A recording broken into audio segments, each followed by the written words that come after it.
Hello everybody and welcome to my channel. Today we shall do practice worksheet in English and we will start with prepositions. This is a revision video for your upcoming exams. Now, what do you mean by prepositions?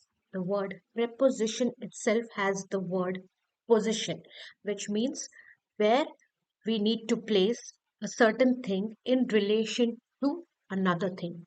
एक चीज का दूसरे चीज के साथ relation क्या है उसके पोजीशन को लेकर वो हमें prepositions बताते हैं. ठीक है, तो हम prepositions of movement समझते हैं. First preposition is across. Now across मतलब एक साइड से दूसरे साइड जाना, उसे हम बोलते हैं across. along मतलब एक लाइन में एक पॉइंट से लेके दूसरे पॉइंट तक हम यूज करते हैं preposition along. अराउंड, अराउंड शब्द में ही राउंड शब्द है, तो राउंड मतलब सर्कल की तरह. तो जब मूवमेंट एक सर्कल में होता है तो हम यूज करते हैं preposition around. Next is down. Down मतलब हाई टू लो, ऊपर से नीचे आना या फिर नॉर्थ के के तरफ आना, उसे हम बोलते हैं डाउन preposition यूज करना. अब ऑफ मतलब अवे फ्रॉम, दूर हो जाना. Next is through. Through matlab from one end to the other. But the criteria here is that it should be within a closed space. एक closed space के अंदर जब हम एक end से दूसरे end जाते हैं तो हम preposition through use करते हैं. Okay. Now let us do a worksheet on prepositions of movement. Choose suitable prepositions from the given words to complete the following sentences. इस बॉक्स में कुछ prepositions of movement दिए गए हैं जो मैंने अभी आपको समझाया. अब आप इस एक्सरसाइजेस को करेंगे उसके बेसिस पे. अब देखिए, number 1, the dog ran across the road. ठीक है, अब अक्रॉस द रोड क्यों होगा? क्योंकि अक्रॉस का मीनिंग क्या है? अक्रॉस मतलब from one side to the other. जो कुत्ता है वो रोड के एक साइड से दूसरे साइड को भागा, इसीलिए the dog ran across the road. Next, number 2, walk dash the street and turn right. Walk down the street and turn right मतलब आप स्ट्रीट के नीचे तरफ जाके राइट लेंगे. ठीक है, you must walk dash the bridge. अब आप ये सब ऑप्शंस में से आप कौन सा ऑप्शन चूज करेंगे? एक ब्रिज में क्या होता है, आप पहले ध्यान से एक ब्रिज को विजुलाइज करेंगे. विजुलाइज अ ब्रिज, आप सोचिए एक ब्रिज कैसे होता है. ठीक है, so you must walk along the bridge, क्योंकि अलोंग जो प्रपोजिशन है मतलब एक लाइन में जाना एक पॉइंट से दूसरे पॉइंट तक. ब्रिज के एक पॉइंट से दूसरे पॉइंट एक सीधे लाइन में जाना बोलते हैं अलोंग. ठीक है, they drove dash the tunnel. They drove through the tunnel. क्यों? क्योंकि टनल जो है हमारा एक क्लोज्ड स्पेस है. एक end of the tunnel to the other end जाने के लिए हम बोलते हैं through. Next, Mayank fell dash his bed. Mayank fell off his bed. He fell, वो बिस्तर से गिर के नीचे गिर गया. Away from the bed, bed से दूर गिर गया. Next, Sunil loves to walk dash the sea. Sunil loves to walk along the sea. ठीक है, नेक्स्ट होगा आपका,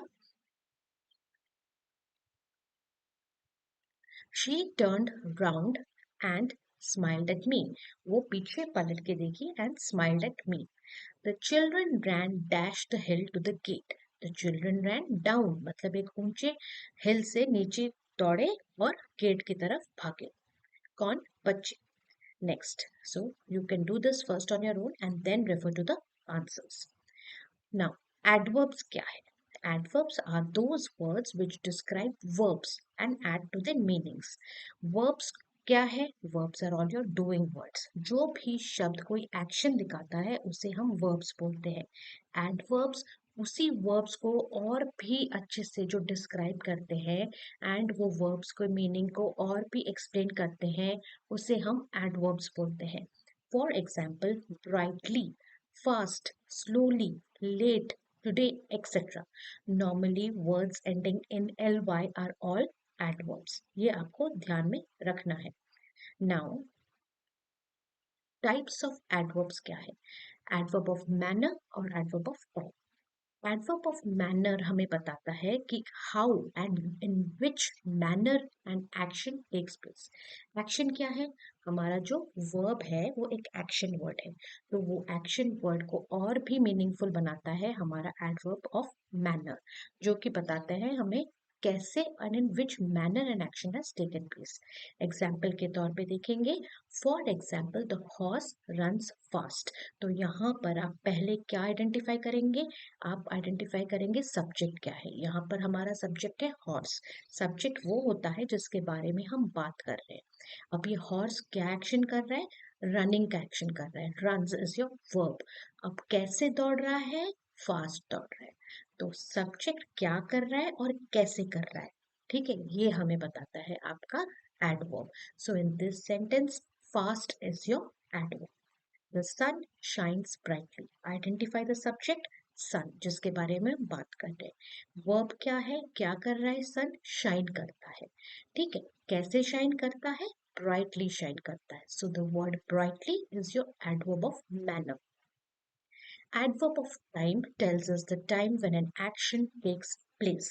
एक एक्शन किस टाइम पे हो रहा है वो हमें adverb of time बताता है। For example, the flight came late. The flight is your subject, came is your verb, and guess कब आया flight? Late आया. So late is your adverb of time. Sameer went to school today. Sameer हमारा subject है जिसके बारे में हम बात कर रहे हैं। उसने क्या एक्शन किया? स्कूल जाने का, वेंट टू स्कूल। कब गया? Today. So today is your adverb जो बताता है कि समीर स्कूल कब गया। Now in the worksheet, circle the adverbs and underline the verbs they describe. हमें इस एक्सरसाइज में we have to identify the verb पहले एंड उसके अंडरलाइन करना है, और उसके बाद एडवर्ब्स को सर्कल करेंगे। You can go through this 6 exercises which are there. Next, fill in the blanks with suitable adverbs of manner and time. ये आप अपने आप अपना adverb डाल सकते हैं। I have given a few answers.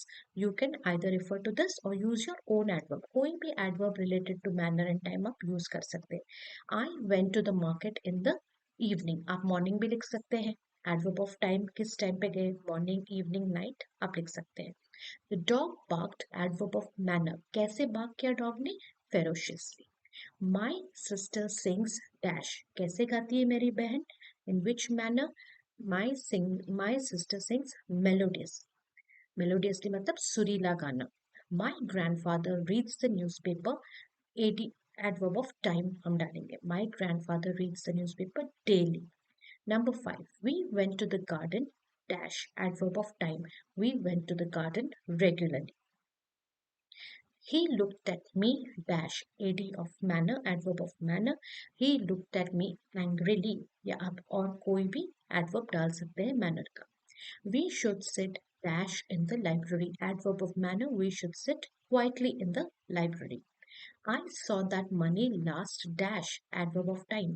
I saw that money last Sunday, Monday, जो भी आपको adverb of time आपको लिखना है आप लिख सकते हैं।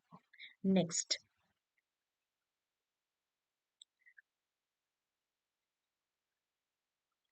Next is punctuation. पंक्चुएशन हम इसलिए यूज करते हैं ताकि एक मीनिंगफुल सेंटेंस बन सके। इसमें दो महत्वपूर्ण मार्क्स है, एक है इंटरोगेशन मार्क जो कि क्वेश्चन मार्क है, एंड दूसरा है एक्सक्लेमेशन मार्क जो कि एक्सक्लेमेशन मार्क के तौर पे हम यूज करते हैं in sentences which show sudden emotions और विश। इंटरोगेशन मार्क यूज करते हैं question mark instead of the full stop. Full stop की जगह पर जब क्वेश्चन मार्क यूज करते हैं, we use them for sentences that ask questions, जो interrogate करते हैं, पूछते हैं कुछ। Like for example, what are you doing with those books? Question mark. What is the question tag?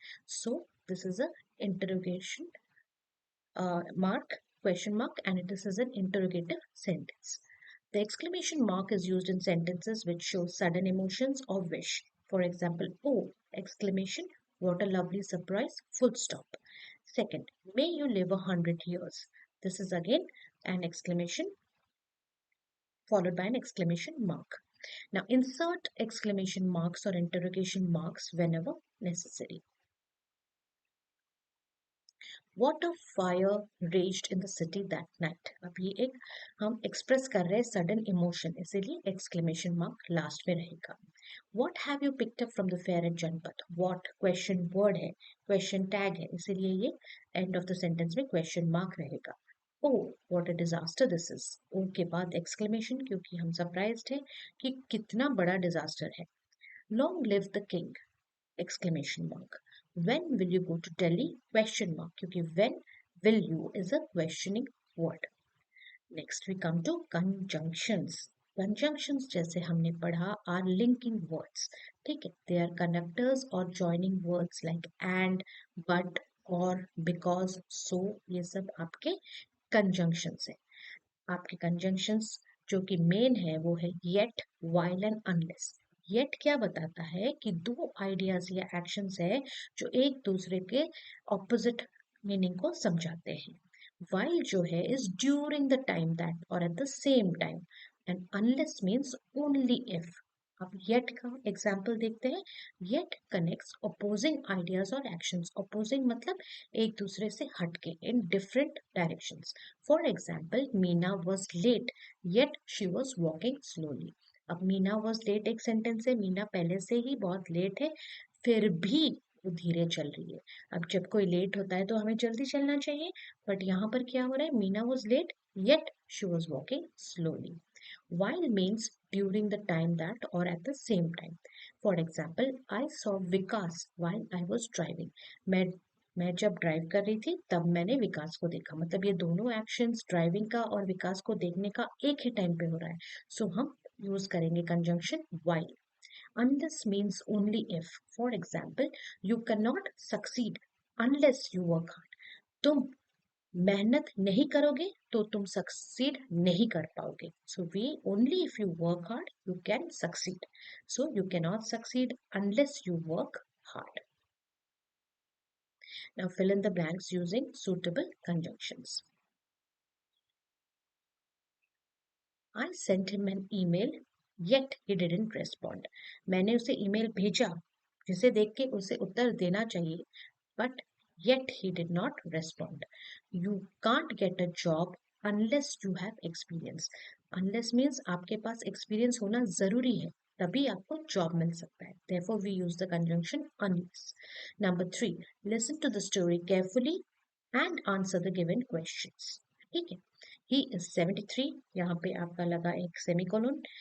yet he swims regularly. 73 में कोई क्या इतना अच्छा स्विमिंग कर सकता है? नहीं। So this is a contradictory statement. He is 73 yet he swims regularly. ठीक है, 73 होने के बावजूद वो regularly swim करते हैं। So we use the conjunction yet. Would you like cake or biscuits with your coffee? एक ऑप्शन है केक एंड बिस्किट्स का, तो आप लगाएंगे कंजंक्शन और। Dash, I was talking to Samir, he asked about you twice. While I was talking to Samir, he asked about you twice. जो कि मैं जब समीर से बात कर रही थी उसी टाइम पे, सेम टाइम पे उसने आपके बारे में दो बार पूछा। So we will use the conjunction while.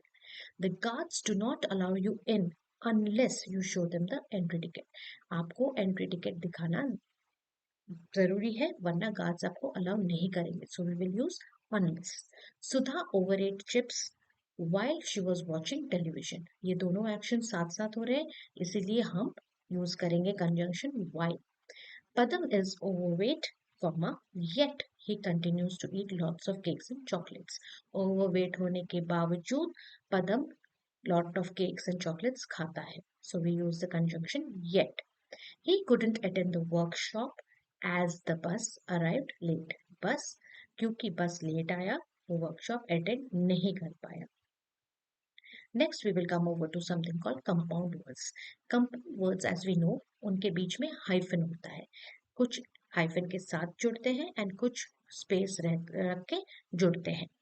Now compound words with hyphen के एग्जांपल्स है long term, editor in chief. देखिए इन सब में लॉन्ग भी एक मीनिंग है, टर्म का भी मीनिंग है। इन दोनों वर्ड्स को जब हम जोड़ेंगे एक हाइफन के साथ तो ये कहलाते हैं कंपाउंड वर्ड्स।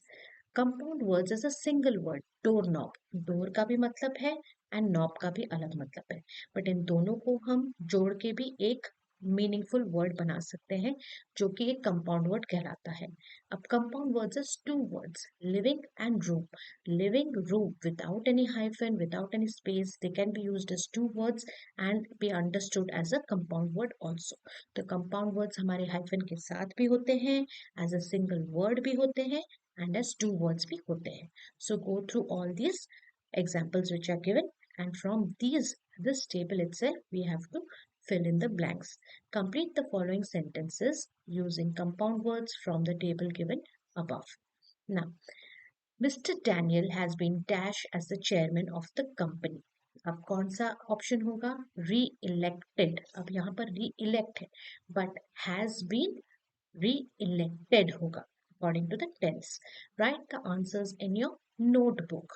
आप आंसर्स अपने नोटबुक में लिखते हैं. I like eating ice cream.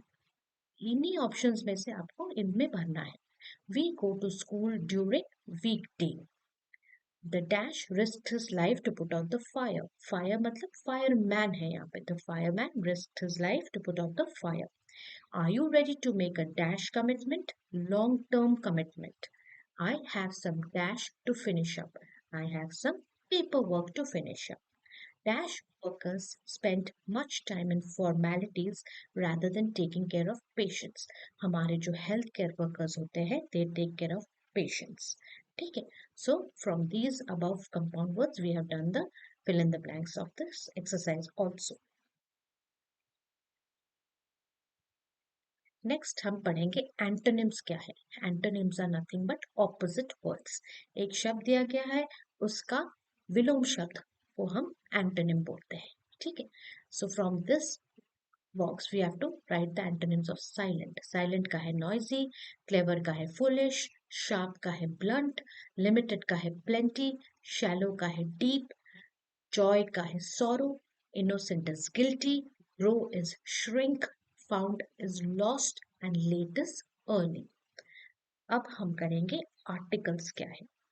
Articles दो तरह के होते हैं, डेफिनेट आर्टिकल्स, इनडेफिनेट आर्टिकल्स. अब इनडेफिनेट आर्टिकल्स में आते हैं आपके a and an, and definite article में आता है आपका the word the. THE is referred to as a definite article. ठीक है. अब हम indefinite articles a and an कहाँ पर यूज करते हैं? All these articles A and an are used before nouns that are general. कोई specific noun नहीं, general nouns, or which have been mentioned for the first time in a piece of writing in a sentence. The is used to refer to a definite article.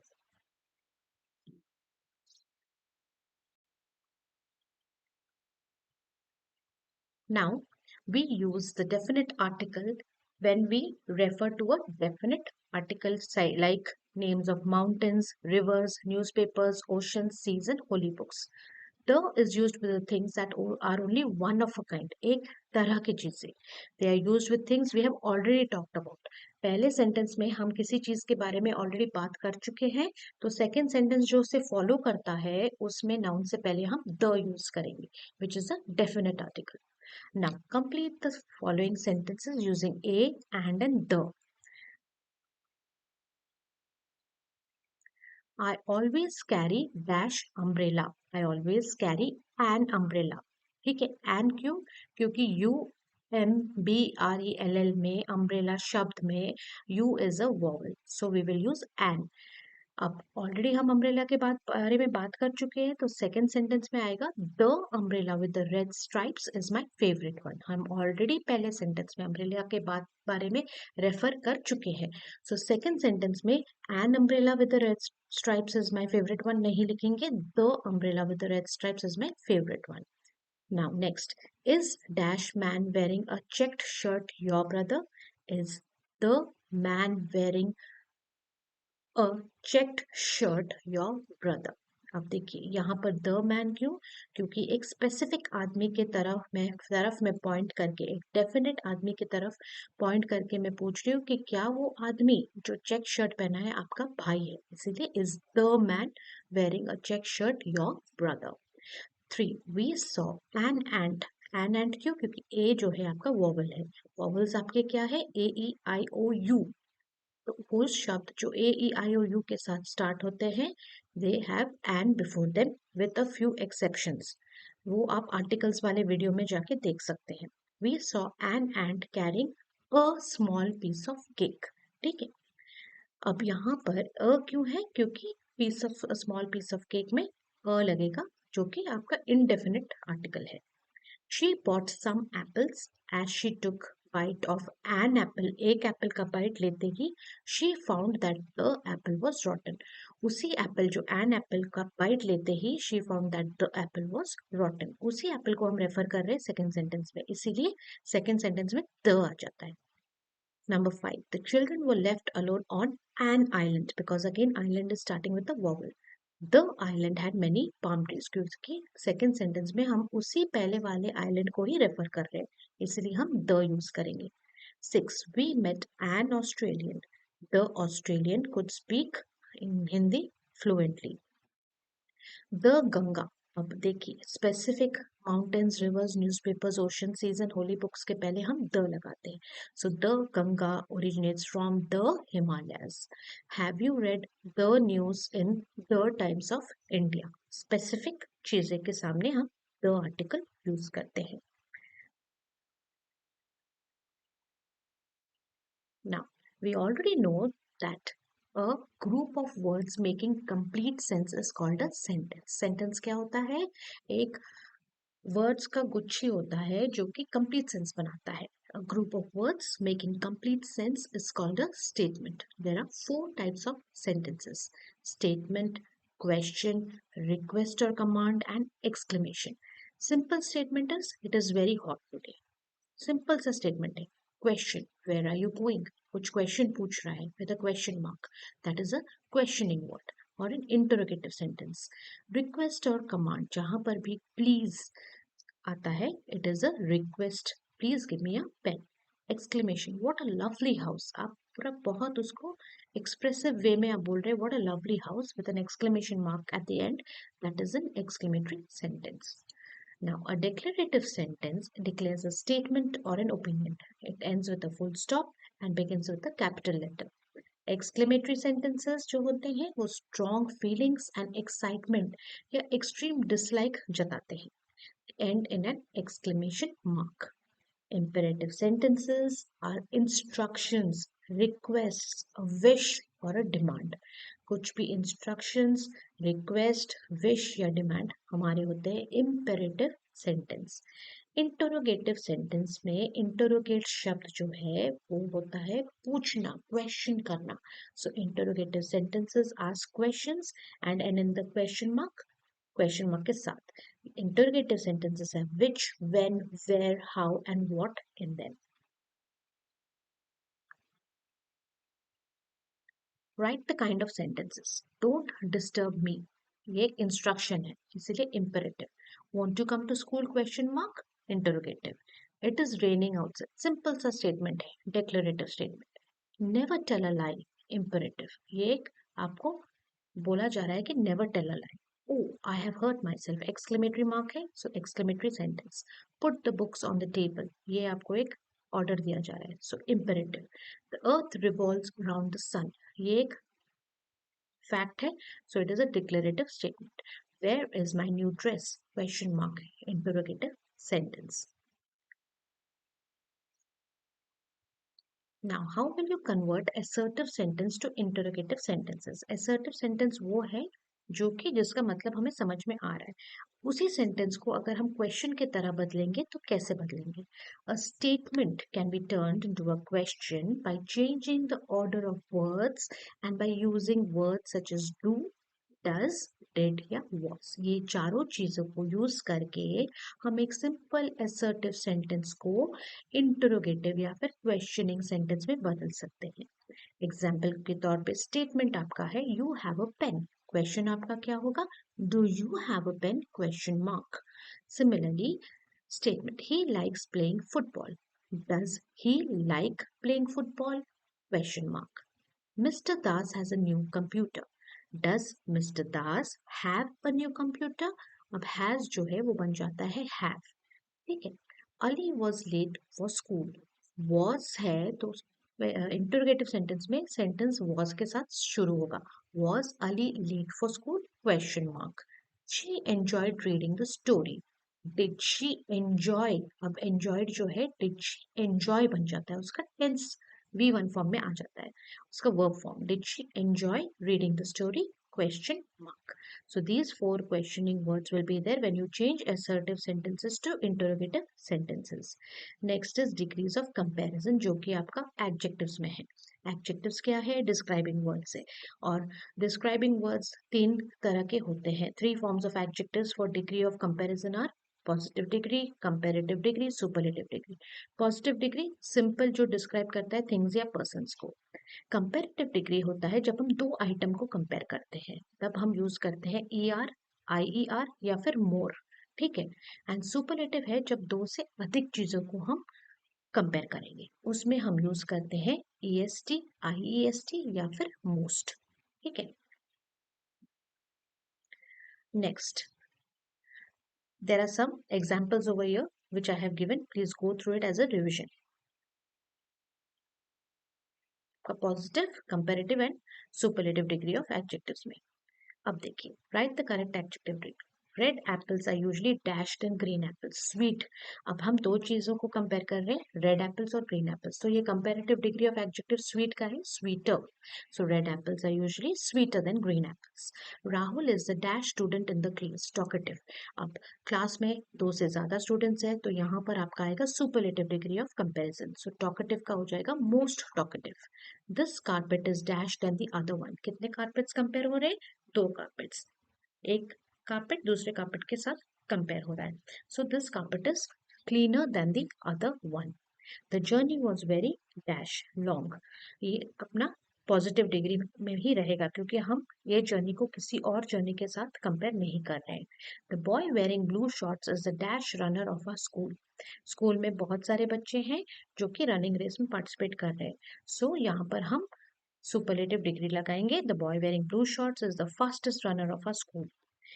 ईरा's cakes are always dashed than my cakes. मेरे cakes और हीरा के cakes, दो लोगों के cakes के बारे में के बीच में कंपैरिजन हो रहा है. सो गुड, बेटर, बेस्ट होता है.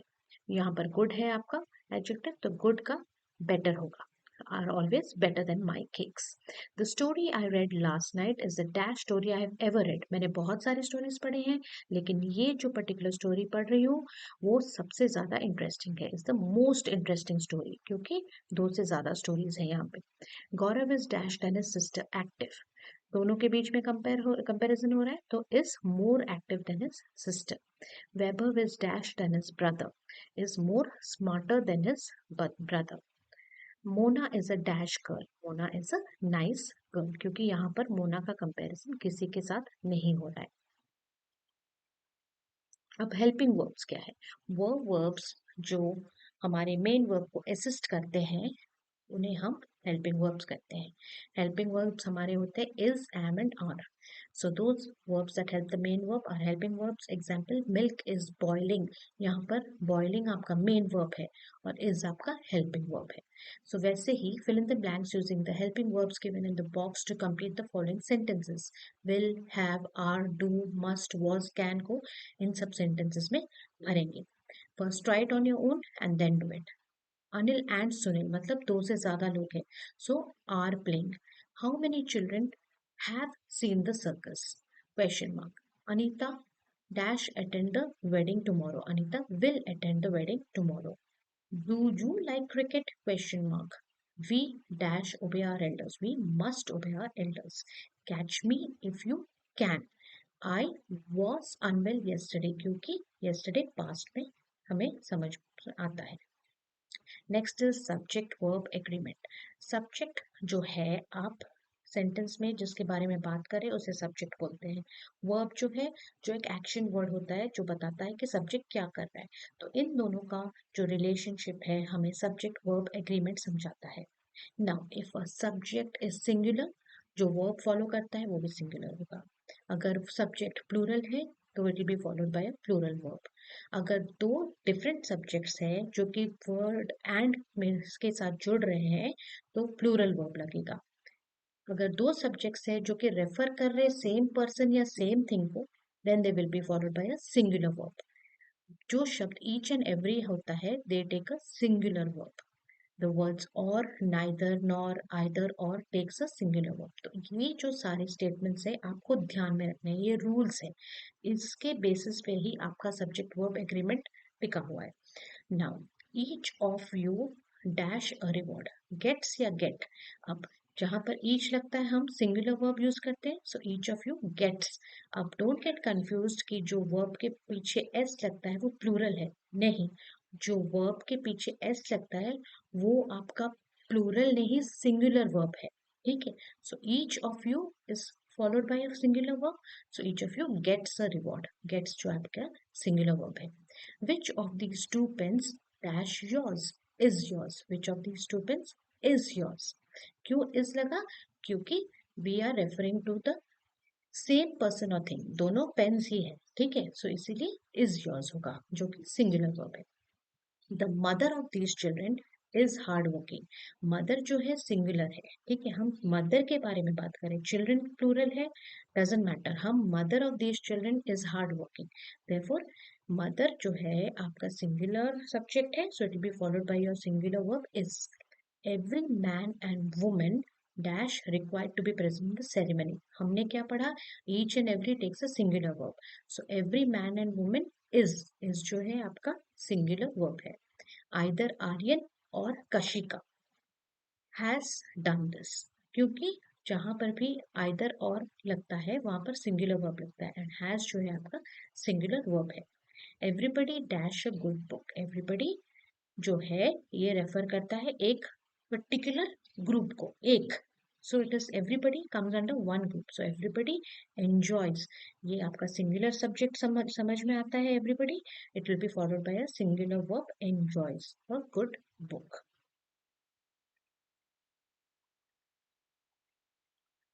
नेक्स्ट है पंक्चुएशन, जो कि आप खुद करेंगे. यहाँ पर I give you a few tips. You have to start all the sentences with a capital word. Any questioning sentences will end with a question mark, and all proper nouns will start with capital letters, and all sentences which are just declarative or imperative sentences will end with a full stop, except for exclamatory sentences which will end with an exclamation mark.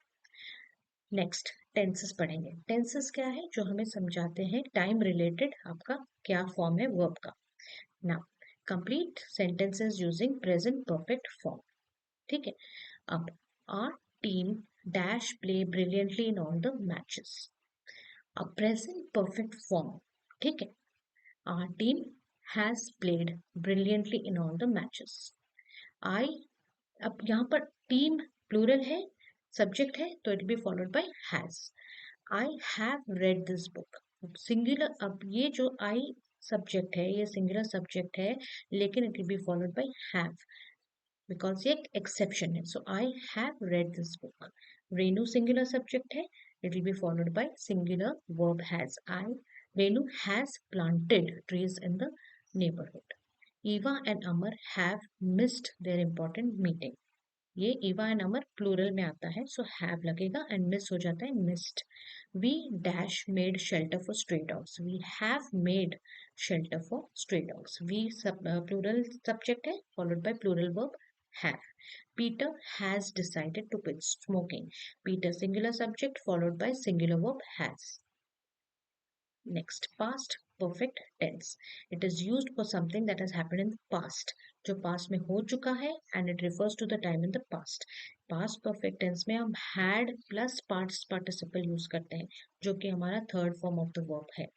यही आपको याद रखना है past perfect tense में, had plus past participle. Now, complete the sentences using the past perfect forms of the verbs given in the brackets. After everyone dance, the judges announce the winner. अब यहाँ पर past perfect form में आपका formula क्या है? Had plus third form of the verb. So dance का third form हो गया danced, and यहाँ पर लगेगा had. Had danced. Sheena told me that she had gone for a walk. क्योंकि go का हमारा क्या है? Gone. होगा हमारा third form. Go went and gone होता है ना, तो गॉन जो है आपका गो वर्ब का थर्ड फॉर्म होता है. दैट शी, और उससे पहले हैड लगेगा and gone for a walk होगा. Leena had lived all her life in the UK. Had के बाद लिव का third form lived. He had written, third form of write is written. I had work in this factory when I was 25. They had met, meet का हो जाएगा met earlier when they were kids. ठीक है. अब future perfect tense. अब future perfect tense का जो आपका फॉर्मूला है वो आपका है सब्जेक्ट.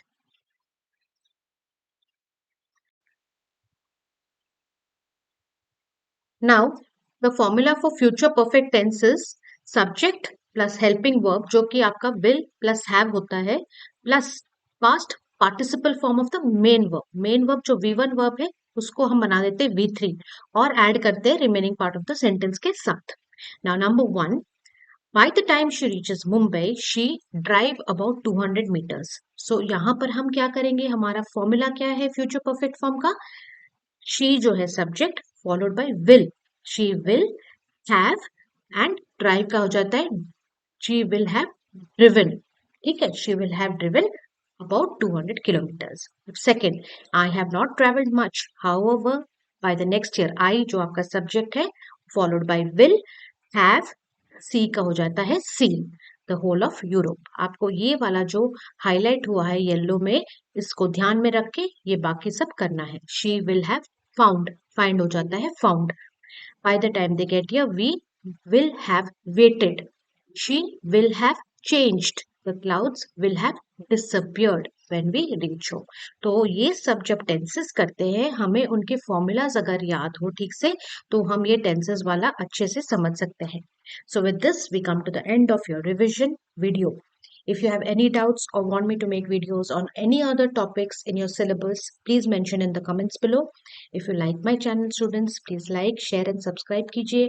कोई डाउट्स है कमेंट सेक्शन में बताइए, मैं क्लियर करने की कोशिश करूंगी. Keep the notification button on आगे वाले वीडियोस के लिए. All the best for your exam students. Thank you.